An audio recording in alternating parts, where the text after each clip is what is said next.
escuela que tiene 150 años en el caso de nuestro país, esa escuela primaria que tiene 150 años, y que todos venimos sosteniendo y de la que tenemos en muchas situaciones, ¿no? Esa sensación de, uy, si hago esto, si se hace esto, se rompe todo. Bueno, esa escuela se cayó, ¿no? Se cayó con la pandemia, y quizás me preguntaba si hay algo de lo que se rompió, no podemos aprovechar que se rompió porque en realidad ya lo queríamos romper.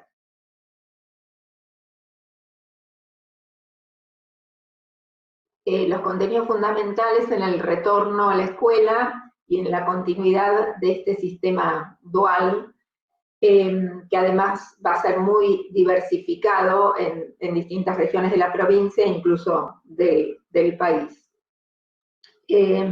Quisiera, digamos, retomar también algunas cuestiones que planteaba Mirta acerca, digo, no me voy a extender sobre eso, pero sobre la complejidad del panorama actual en términos de la heterogeneidad de las trayectorias de los alumnos en estos meses y la diversidad en términos del nivel de trabajo y de las posibilidades de trabajo y de acompañamiento de la familia por temas de salud, económicos, sociales, etc. En este retorno, que va a ser muy variado, que va a ser seguramente en algunos casos con pequeños grupos, en el que se siga sosteniendo el trabajo a distancia y presencial, justamente hay que privilegiar algunos contenidos de matemática para estos meses que quedan del año. En este privilegiar necesitamos un primer momento que implique un recuperar lo que se ha propuesto en estos meses, sabiendo que no todos lo han podido hacer y sabiendo que no todos han podido trabajar y muchísimo menos que todos han aprendido. Entonces, bueno, esta idea de retomar lo trabajado y elegir qué de todo lo propuesto vamos a retomar y sobre eso qué privilegiamos reponer, como también decía antes Mirta. Entonces, bueno, una primera cuestión es reconocer que hay muchísimas cosas que hemos tratado de enseñar y que muchos alumnos han aprendido y muchos otros no, y muchas otras cosas que no es posible aprender a distancia y que requieren de, digamos, ser retomadas en esos aspectos que justamente también señalaba recién Mirta, que requieren de interacciones sociales diferentes. Entonces, bueno, ahí me parece que es importante encontrarnos sinceramente, ¿no? Con esa realidad de lo que pudimos y de lo que no pudimos, de lo que pudieron y de lo que no pudieron los alumnos, y de que no va a ser posible retomar, recuperar y reponer todo aquello que se propuso en estos intensos meses de trabajo por parte de los docentes para seguir sosteniendo la escuela a distancia y sosteniendo la enseñanza de matemáticas en particular. Me refiero a eso, ¿no? Que sostuvieron en particular la enseñanza de las matemáticas. ¿Qué criterios estamos pensando para para seleccionar, para privilegiar lo que consideramos como fundamental? Con muchas discusiones y debates e intercambios con inspectores, directores, maestros, en las reuniones que hemos podido tener y en otros espacios, estamos pensando que sería interesante en los meses que quedan privilegiar los contenidos aritméticos, por varios motivos. Uno, porque son los contenidos ligados históricamente a la promoción.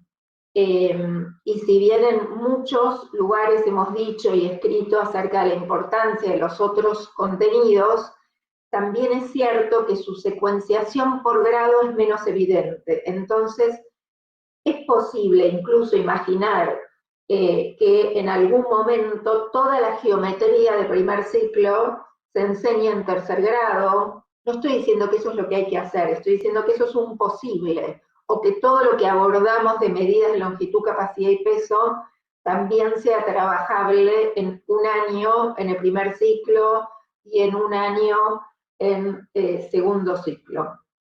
Hay algo bastante reiterativo de lo que solemos hacer en espacio, en cuerpos geométricos, en medidas de longitud, capacidad y peso, entre los grados de un ciclo y de otro, y que nos permiten decir, bueno, capaz que el año que viene podemos trabajar ese tema, sabiendo que no lo pudieron trabajar del todo en el 2020, a pesar de que muchos de ellos estaban en los cuadernillos, y sabemos que hay maestros que lo han abordado. Pero quizás no necesariamente sea aquello que podemos privilegiar ahora para el retorno. Con respecto a geometría del segundo ciclo, creo que hay otra cuestión, que ahí sí hay algo más fuertemente secuenciado y que implica habilitar ciertos modos de razonamiento absolutamente interesantes de ser trabajados en las aulas, y ahí sí creo que va a haber que tener un tiempo muy sistemático el año que viene de trabajo para poder abordar, especialmente en el segundo ciclo, todo lo que tiene que ver con círculo y circunferencia, triángulos y cuadriláteros, con todas las prácticas matemáticas que involucra ese trabajo, pero podríamos no abordarlo en esta segunda mitad del año. Por otro lado, incluso podríamos pensar el año que viene en esto de, bueno, lo que se va rompiendo y lo que se va abriendo en esta ruptura. Podríamos incluso pensar en talleres ciclados, ¿no? Uno podría imaginar que el año que viene, en el mes de junio, toda la escuela trabaja geometría y que hay propuestas en las que los chicos eligen si van a trabajar cuerpos geométricos, o que en todo se trabaja geometría o espacio y medida, y entonces que los chicos puedan elegir, que hacen un taller de espacio, hacen un taller de medida, y que esos talleres sean ciclados y no graduados, que un taller lo del director, otro el vicedirector, otro el bibliotecario, otro el maestro de quinto B, otro el de cuarto A, y que no necesariamente tengan la estructura de la enseñanza graduada a la que estamos acostumbrados. Creo que con espacio, con cuerpos, con medida, eso es bastante posible. Con figuras, como dije, me parece que en el primer ciclo sí, en el segundo ciclo quizás se requiere algún otro tipo de trabajo más sistemático. Entonces, en ese sentido, me parece que es interesante pensar en otras organizaciones posibles.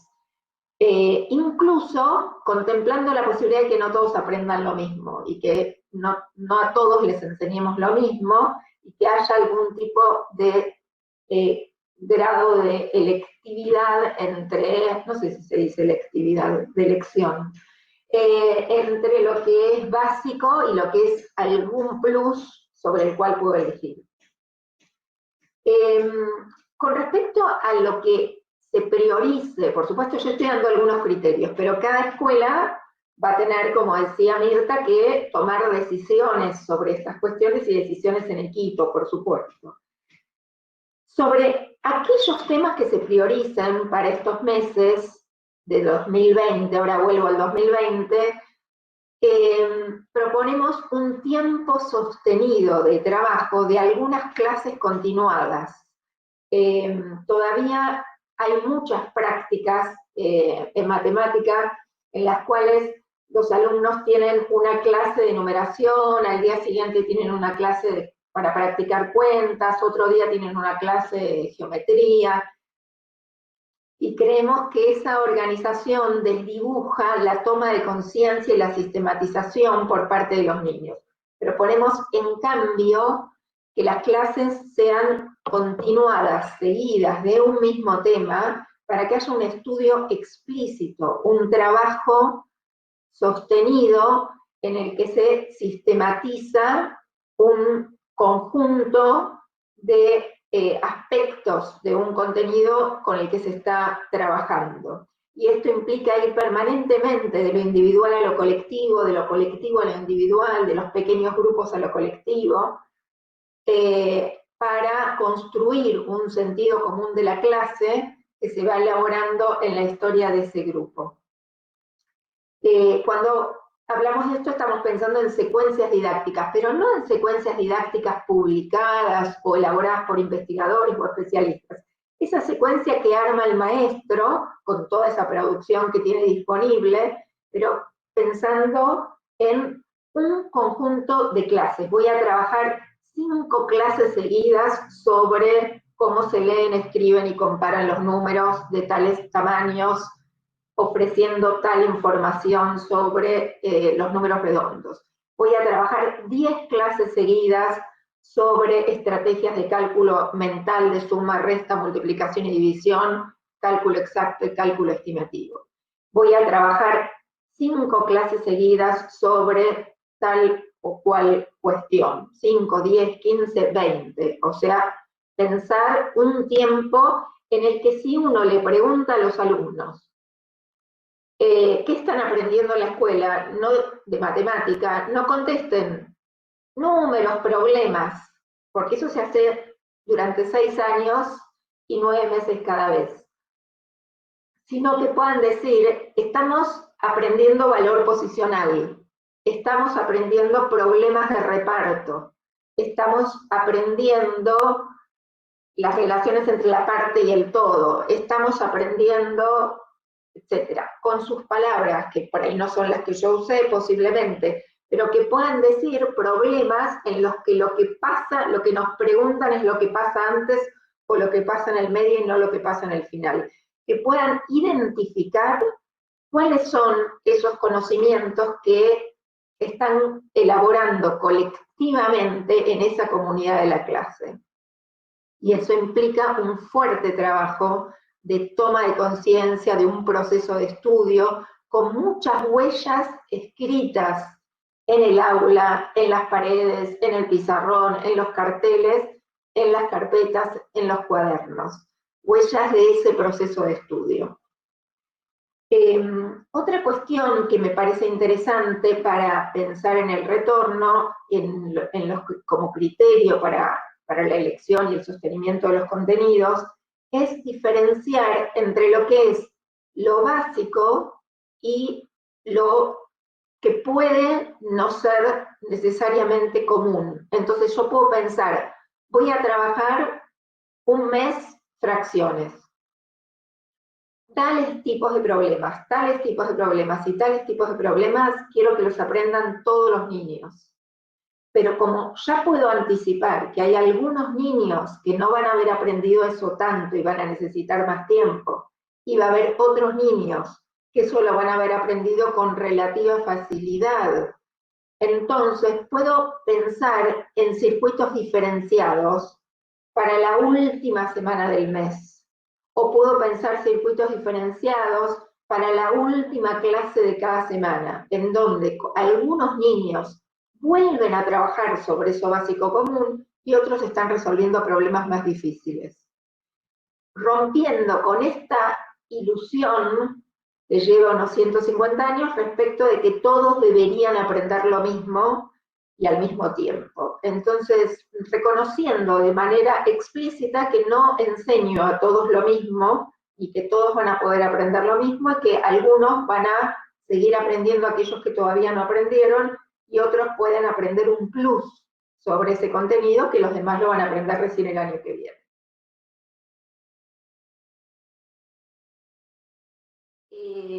Concentrar el tiempo en lo que tiene que ver con resolver problemas y discutir sobre los problemas. Y hemos aprendido en estos meses a usar mucho la tecnología para el aula. Los maestros han hecho esfuerzos increíbles con la tecnología de sus casas y de sus propios bolsillos, valga también decirlo. Y esa tecnología nos puede ayudar para que en este retorno los alumnos no tengan que escribir nunca más los problemas que están escritos en el pizarrón, que no tengan que copiar, que no tengan que perder tiempo, que las puestas en común que quedaron en el pizarrón se pueda sacar una foto y después imprimirla, o que después imprimir es caro la foto, se pueda tipear y que haya alguien que tenga que tipear eso y que puede ser el maestro o un grupo de niños, y que eso circule en modo de conclusiones, de síntesis, de distintos procedimientos de resolución. Es decir, disminuir aquello que tiene que ver con como cierta cosa que uno ve siempre, digamos, que en las propias clases, que son como esos tiempos medio muertos, ¿no? En donde los niños están haciendo cola para que un maestro les corrija, existiendo la calculadora y pudiendo, en muchos casos, no en todos, verificar por sus propios medios, cambiando de color del marcador para poner está bien, está mal, tengo que volver a hacerlo. Y reconociendo también a priori que no todo lo que enseñamos se evalúa, que se evalúa lo básico, lo fundamental, y que hay algunas otras cosas que enseñamos y no las evaluamos, o porque son muy exploratorias, como decíamos en el diseño curricular del 2007, o porque han sido diversificadas y no las he enseñado a todos los alumnos. Ahora, me gustaría también retomar esta cuestión que todos estos aspectos implican un compromiso institucional. O sea, ninguna de estas cosas puede hacerlo un maestro solo, requiere de una escuela pensando conjuntamente sobre estos aspectos y sobre estas diferenciaciones, porque quizás eso que hay que volver a enseñar, puede enseñarlo el maestro de cuarto A los chicos de cuarto A y de cuarto B del turno tarde, mientras que el otro maestro de cuarto trabaja con eso más difícil, más desafiante, que no van a aprender todos este año, con los chicos mezclados. Y también implica que no se instalen el grupo de los buenos y el grupo de los flojos, sino tener la flexibilidad para que esos agrupamientos sean efectivamente flexibles, tanto a distancia como en lo presencial, en este sistema dual que se va a instalar para muchos. Esta idea de volver a enseñar no puede quedar a cargo del maestro exclusivamente. Esta idea de volver a enseñar implica una escuela entera enseñando. Cuando pensamos en los contenidos que decía, los contenidos principalmente aritméticos, como un criterio posible, no necesariamente el único, estamos pensando sobre todo, digamos, es una sugerencia, ¿no? Tómenlo como eso. Tomar de numeración particularmente lo que tiene que ver con lectura, escritura y orden, y lo que tiene que ver con valor posicional, y dedicarle, ¿sí?, una semana, 10 días a cada una de estas cuestiones,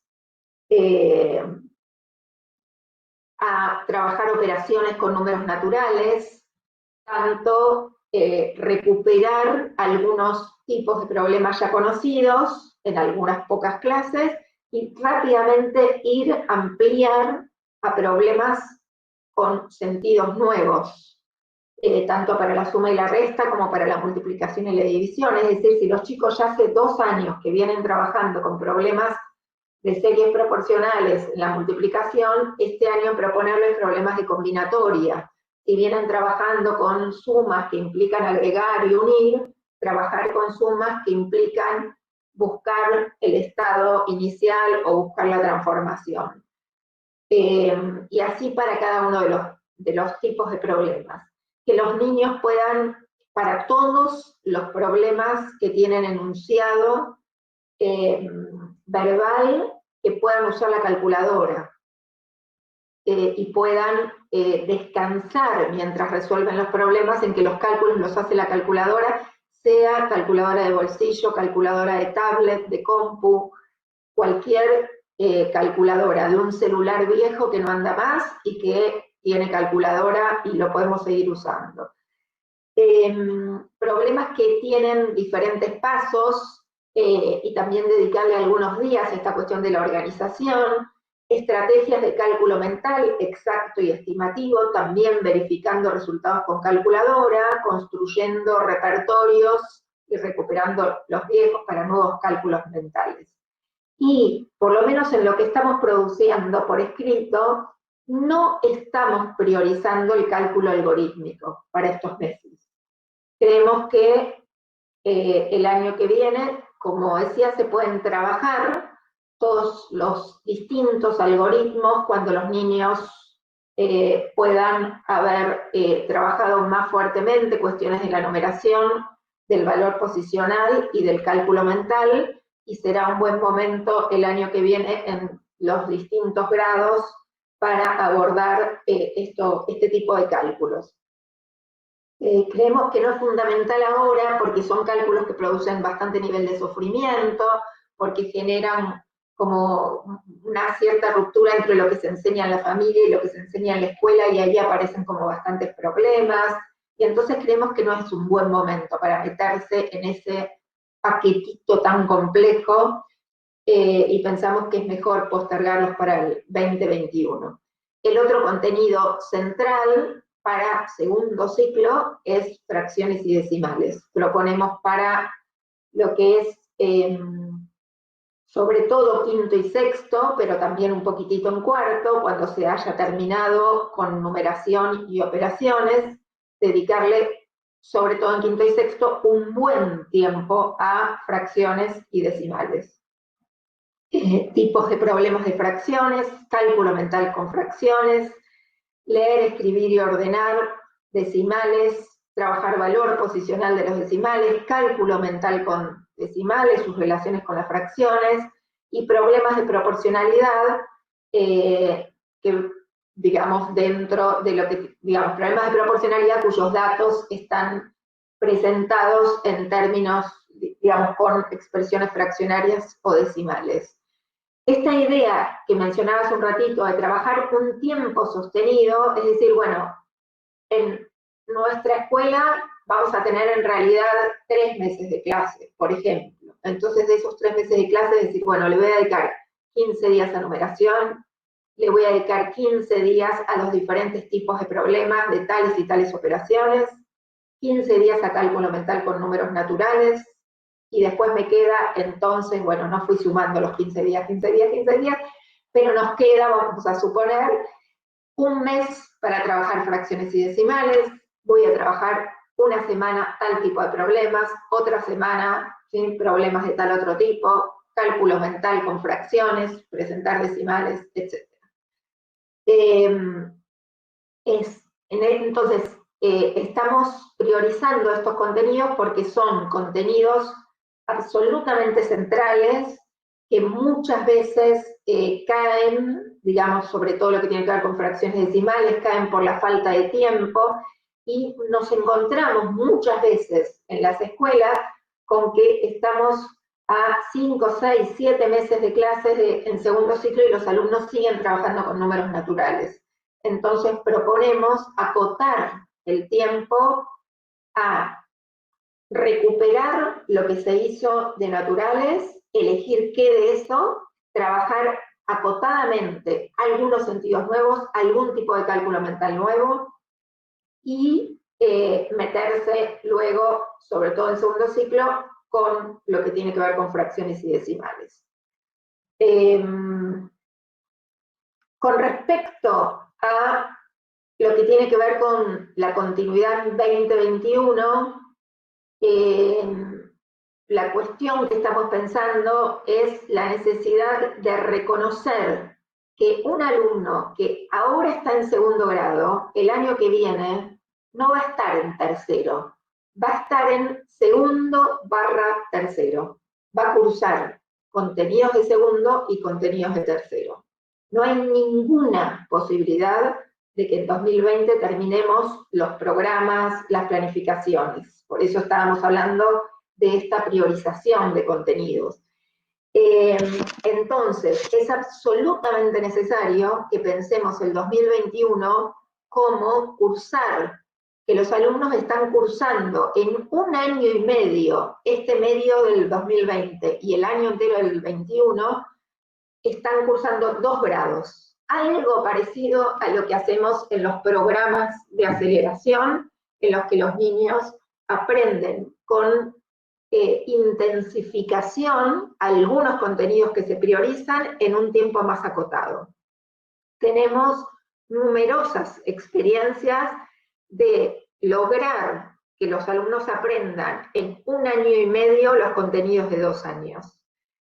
¿Por qué? Porque hay mucho de repetición en la escuela. Si le sacamos a la escuela esa cuestión rutinaria, mecánica, algorítmica y de permanente recuperación, que pasa, los chicos no se acuerdan nada en marzo, entonces tengo que volver a enseñar todo, y recién en abril arranco con los contenidos. Si le sacamos a la escuela esos momentos de practicar, recuperar, que se vuelvan a acordar, y hacemos un trabajo más intensivo en donde el maestro genera procesos de estudio más sistemáticos, en donde se explicita, se escribe y se guarda aquello que hay que recordar desde un trabajo institucional más sostenido. Entonces los tiempos van a alcanzar el año que viene para terminar segundo, tercero,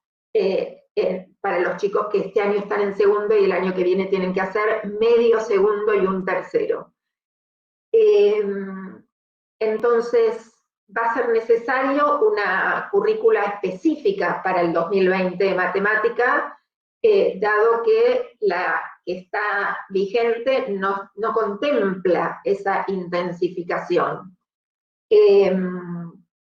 Entonces, algo vamos a tener que perder y algo vamos a tener que priorizar. Estamos proponiendo aprovechar la movida para perder aquello que no es tan interesante y que nuestras escuelas siguen haciendo, que tiene que ver con estos aspectos más rutinarios. Otro aspecto que me parece muy importante señalar es la necesidad de generar un trabajo interinstitucional para articular sexto grado con matemática de primer año del secundario. Los alumnos que van a estar en peores condiciones, en este caso van a ser los de sexto, que van a tener solo medio año de sexto, y que van a pasar a una escuela secundaria en otra institución, en una situación que de por sí históricamente viene siendo de mucho fracaso. O sea, primer año es el año de mayor fracaso en la escuela secundaria, matemáticas de las materias de mayor fracaso. Hace unos años la estadística era que el 50% de los alumnos de primer año se llevaba matemáticas. Si no cambiamos nada, el año que viene los que se van a llevar matemática de primer año van a ser el 90% en vez del 50%. Entonces, simplemente quería compartir una reflexión, porque entiendo que esto no es algo que cada uno de nosotros pueda hacer individualmente.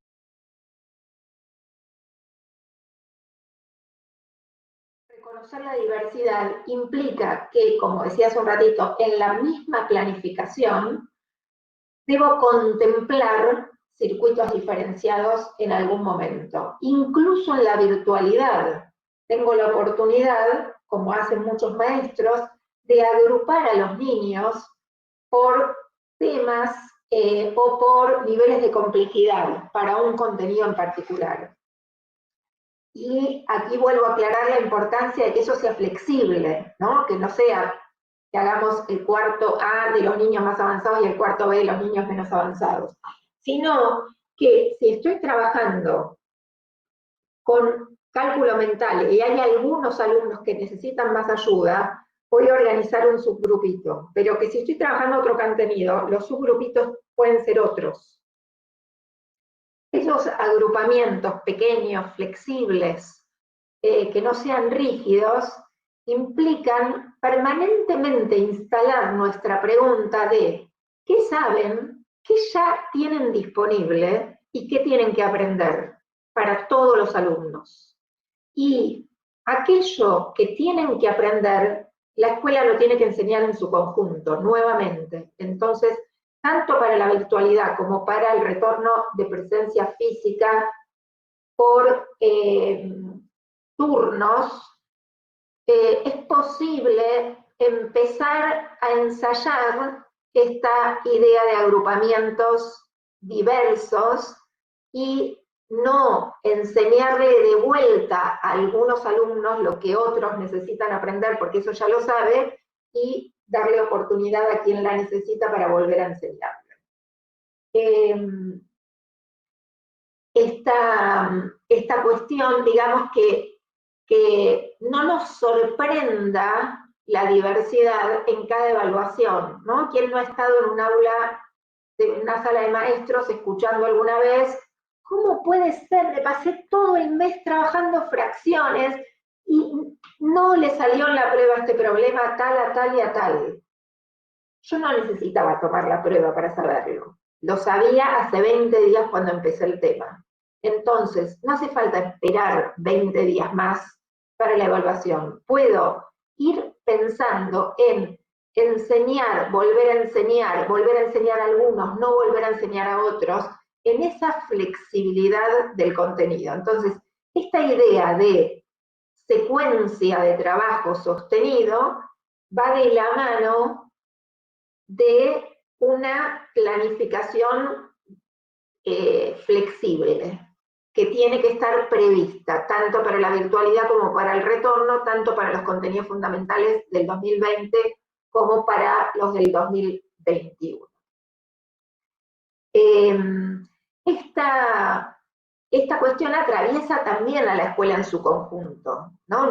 La idea de que no sean solo los maestros los que enseñan y que no sea solo el propio maestro, que pueda haber una semana de tutoría donde los niños de quinto le enseñan algo a algunos niños de tercero y a algunos niños de cuarto durante 3 clases, ¿no? Empezar a pensar en una escuela entera enseñando y aprendiendo, y con dispositivos, talleres, tutorías, horarios más complejos. Esto es bien difícil, pero es posible solamente bajo condiciones de un trabajo conjunto y de confianza recíproca entre los docentes y adultos en general que están presentes en la escuela. Y requiere también de un fuerte trabajo de sistematización de lo hecho, en el sentido en que, sobre todo este año, va a ser sumamente importante que cuando termine el año, cada maestro pueda elaborar un informe narrativo, cualitativo, contando qué pudo hacer en la virtualidad, qué cree que aprendieron y qué cree que no aprendieron, quiénes creen que aprendieron y quiénes creen que no, cómo se trabajaron los contenidos al retorno, con qué grupitos o subgrupitos se pudo trabajar tales temas y cuáles no, qué tipos de problemas, para que el año que viene el maestro que tenga ese grupo reciba ese informe junto con fotos de los cuadernos, fotos de los pizarrones, algunos carteles que quedaron en el aula y que puedan retomarse sin esa pérdida de tiempo y sin esa ilusión de que hubo un recorrido unificado.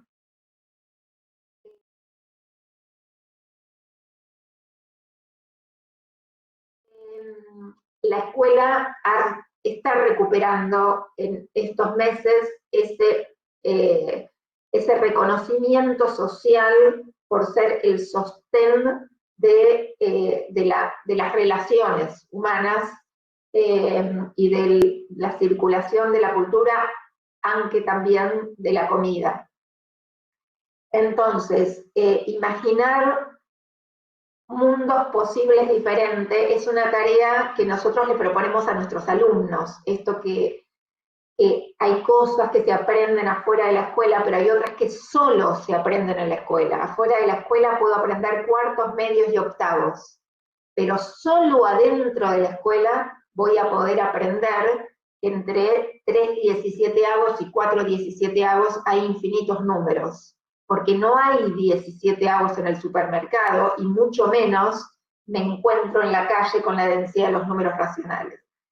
Entonces, del mismo modo que tampoco me encuentro en la escuela, en la calle, con el apotema. Hay objetos de la matemática escolar, sobre todo, casi todos los objetos de la matemática escolar de segundo ciclo, que no viven afuera de la escuela en la cultura cotidiana.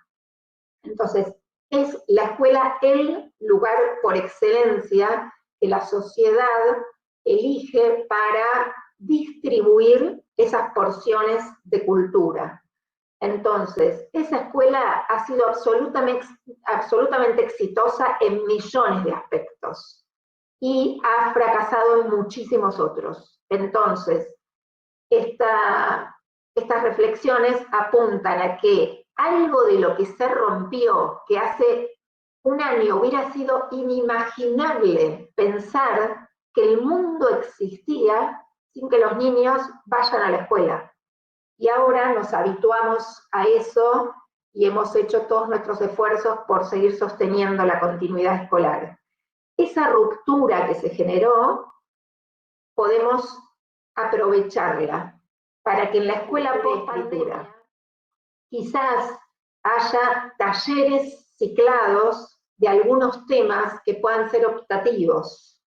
Quizás los maestros puedan trabajar conjuntamente con otros modelos de distribución de responsabilidades en donde las aulas y las paredes de las aulas se rompan, se abran y los niños entren y salgan de los distintos espacios, siempre con alguien enseñándole adentro del edificio, pero que no necesariamente sea el de su grado, el de su aula, y al mismo tiempo que los alumnos. Quizás las aulas de primaria puedan ser un poquito más parecidas al multigrado o a la universidad, en donde uno va haciendo algunos recorridos y puede elegir otros. Quizás las aulas post-pandemia puedan ser más inclusivas, sin negar y sin rechazar lo diferente, solamente porque no sabemos cómo organizarnos o porque nos da temor cómo hacemos. Capaz que llegó el momento de preguntarnos qué hacemos con esta escuela post-pandemia y aprovechemos a tirar por la borda aquello que no nos satisfacía del todo de las matemáticas escolares y de la organización, y tengamos la oportunidad de, en colectivos docentes, crear nuevos mundos posibles para la vida escolar en primaria. Bueno, muchas gracias por este